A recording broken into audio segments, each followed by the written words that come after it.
नमस्ते दोस्तों। परीक्षा में प्रश्न और जिंदगी में इंसान सबको सरल ही अच्छे लगते हैं।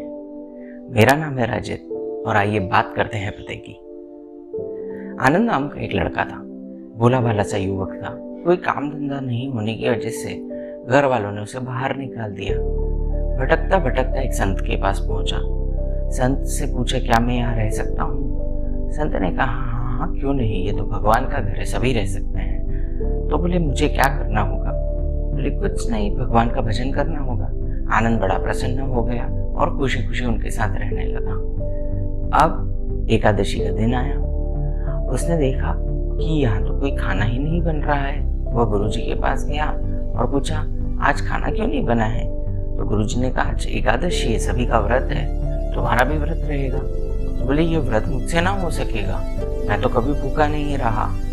तो गुरुजी ने कहा, कोई बात नहीं, तुम व्रत ना करो, पर तुम्हें अपना खाना खुद ही बनाना होगा। जाओ राशन ले लो और नदी के उस पार जाकर अपना खाना बना लो। लेकिन याद रहे, खाना बनाने के बाद में भगवान को भोग लगाना ना भूलना। आनंद खुशी खुशी सामान लेकर नदी के उस पार चल पड़ा। जाकर उसने जैसे तैसे अपनी रसोई बनाई। फिर उसे याद आया कि गुरुजी ने कहा था कि मुझे भगवान को भोग लगाना है। तो उसने टेर लगाई, हे प्रभु राम आइए भोग लगाइए, हे प्रभु राम आइए भोग लगाइए। अब काफी देर हो जाती है, भगवान तो आते ही नहीं है। अब ये बड़ा परेशान हो जाता है। फिर बोलता है, देखिए प्रभु, आपको तरमाल खाने की आदत है, लेकिन आज वहां तो कुछ बना नहीं है, जो है वो ये रूखा सूखा ही है। आप ये ग्रहण करो और मुझे भी ग्रहण करने की आज्ञा दो। भगवान बड़े मुदित होते हैं, भक्त की बात पर और प्रसन्न हो जाते हैं। लेकिन ये क्या, प्रभु राम अकेले नहीं आते, माता सीता भी साथ में आती है। अब आनंद बेचारा मुश्किल में, करे तो करे क्या। तो वो भगवान को और माता सीता को भोग लगाता है और खुद भूखा रह जाता है। अनजाने में ही उसकी खुद की एकादशी हो जाती है। थोड़े दिनों बाद भोला मानस ये सब भूल जाता है। अगली एकादशी आ जाती है। फिर वो गुरुजी को बोलता है, देखिए प्रभु, तो देखिए गुरुदेव, प्रभु तो अकेले आते नहीं हैं, अपने साथ में ज़्यादा लोग लेके आते हैं, तो मुझे थोड़ा ज़्यादा राशन दे दीजिएगा। संत सोचते हैं, बावला है, इसे भूख लगी होगी, इस वजह से ऐसा बोलता है। बोलते, कोई बात नहीं, जा तू तेरे हिसाब से राशन ले ले और बना। अब वो फिर जाता है नदी किनारे, 2 लोगों का भोजन बनाता है। पर इस बार भगवान उसके साथ अच्छा कौतुक खेलते हैं और भगवान अपने भाइयों के साथ, लक्ष्मण भरत शत्रुघ्न के साथ प्रकट हो जाते हैं।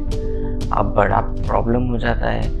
आनंद ने खाना बनाया होता है 3 लोगों का और आ जाते हैं 5-6 लोग। क्या करता, सभी को भूख लगाता है और खुद भूखा रह जाता है। बड़ा परेशान हो जाता है, पर अब करे तो करे क्या। अगली एकादशी पर वो गुरुदेव को बोलता है, देखिए गुरुदेव, आपके भगवान बड़े अजीब काम करते हैं।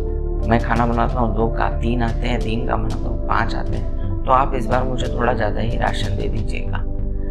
संत को लगता है कि ज़रूर ये राशन बेच आता होगा, तो वो कुछ नहीं बोलते और उससे बोलते हैं कि जा, तुझे जितना राशन चाहिए उतना ले ले। वो राशन लेकर नदी के उस पार जाता है और संत उसका पीछा करते हुए एक पेड़ के पीछे छुप जाते हैं। अब आनंद इस बार सोचता है, मुझे खाने को तो मिलता नहीं है, तो वो टेर लगाता है, प्रभु आइए भोग लगाइए, सीताराम आइए भोग लगाइए। भगवान प्रकट हो जाते हैं। भगवान बोलते हैं, ये क्या, भोजन नहीं बना हुआ है? तो वो बोलता है कि प्रभु, यूं भी मुझे कुछ खाने को तो मिलता नहीं है, तो आप लोग जितने लोग आए हैं उस हिसाब से आप अपना जो भोजन है वो बना लीजिए। भगवान बड़े प्रसन्न हो जाते हैं भक्त की बात पर। लक्ष्मण पूछते हैं कि प्रभु अब क्या करें? भगवान बोलते हैं कि जैसी भक्त की आज्ञा है वैसा करते हैं। तो लक्ष्मण जी लकड़ी लेने जाते हैं, माता सीता खाना बनाने लगती है। अब माता सीता प्रसाद बनाती है तो यक्ष, गंधर्व, ऋषि सभी आने लगते हैं प्रसाद ग्रहण करने के लिए। अब गुरुजी देखते हैं कि ये जो आनंद है ये तो साइड में बैठा है, राशन ऐसे ही रखा हुआ है, कुछ कर क्यों नहीं रहे? तो वो आनंद से पूछते हैं, क्या हुआ, तुम खाना क्यों नहीं बना रहे हो? आनंद माथा पकड़ लेता है, बोलता है कि आपको दिख नहीं रहे है कि प्रभु राम खाना बना रहे हैं, माता सीता खाना बना रही है? बोले, मुझे तो कोई नहीं दिखाई दे रहा है। अब वो और परेशान हो जाता है। वो भगवान को बोलता है, भगवान आप इन्हें दिखाई क्यों नहीं दे रहे हैं? तो बोलता है मैं उन्हें दिखाई नहीं दूंगा। तो आनंद बोलता है क्यों नहीं दिखाई देंगे, वो तो इतने बड़े संत हैं, विद्वान हैं, आप उन्हें क्यों नहीं दिखाई दे रहे हैं। तब भगवान बोलते हैं कि वह तुम्हारी तरह सरल नहीं है, इसलिए मैं उन्हें दिखाई नहीं दूंगा। तब आनंद यह बात गुरु जी को बोलता है कि भगवान कह रहे हैं कि आप सरल नहीं हैं, इसलिए वह आपको दिखाई नहीं दे रहे हैं। गुरु काफ़ी परेशान होते हैं और दुखी होते हैं, बोलते हैं कि ये बात सही है कि मैंने विद्वता तो हासिल करी लेकिन सरलता हासिल नहीं कर पाया। ये बात जब प्रभु सुनते हैं तो वो प्रसन्न होकर गुरु को भी वरदान देते हैं और उन्हें भी दिखाई देते हैं।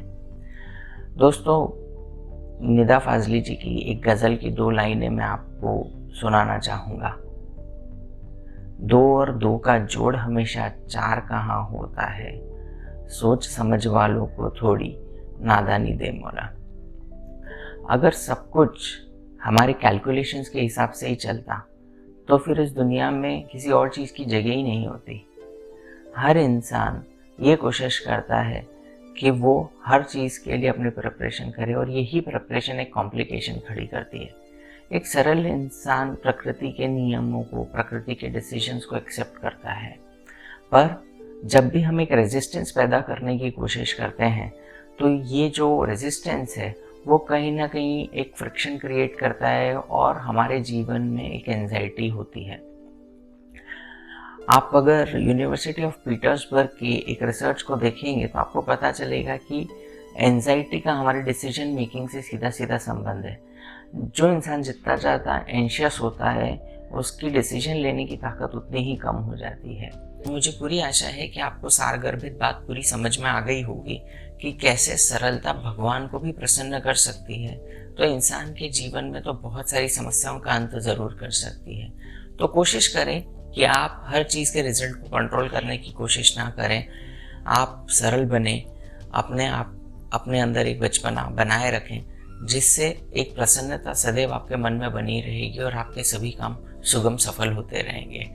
आशा है मेरी बात आपको पसंद आई होगी। अगर पसंद आए तो इसे अपने दोस्तों के साथ ज़रूर शेयर करें, इसे अपने अमल में लाएं और आपका दिन शुभ हो, इसी आशा के साथ धन्यवाद।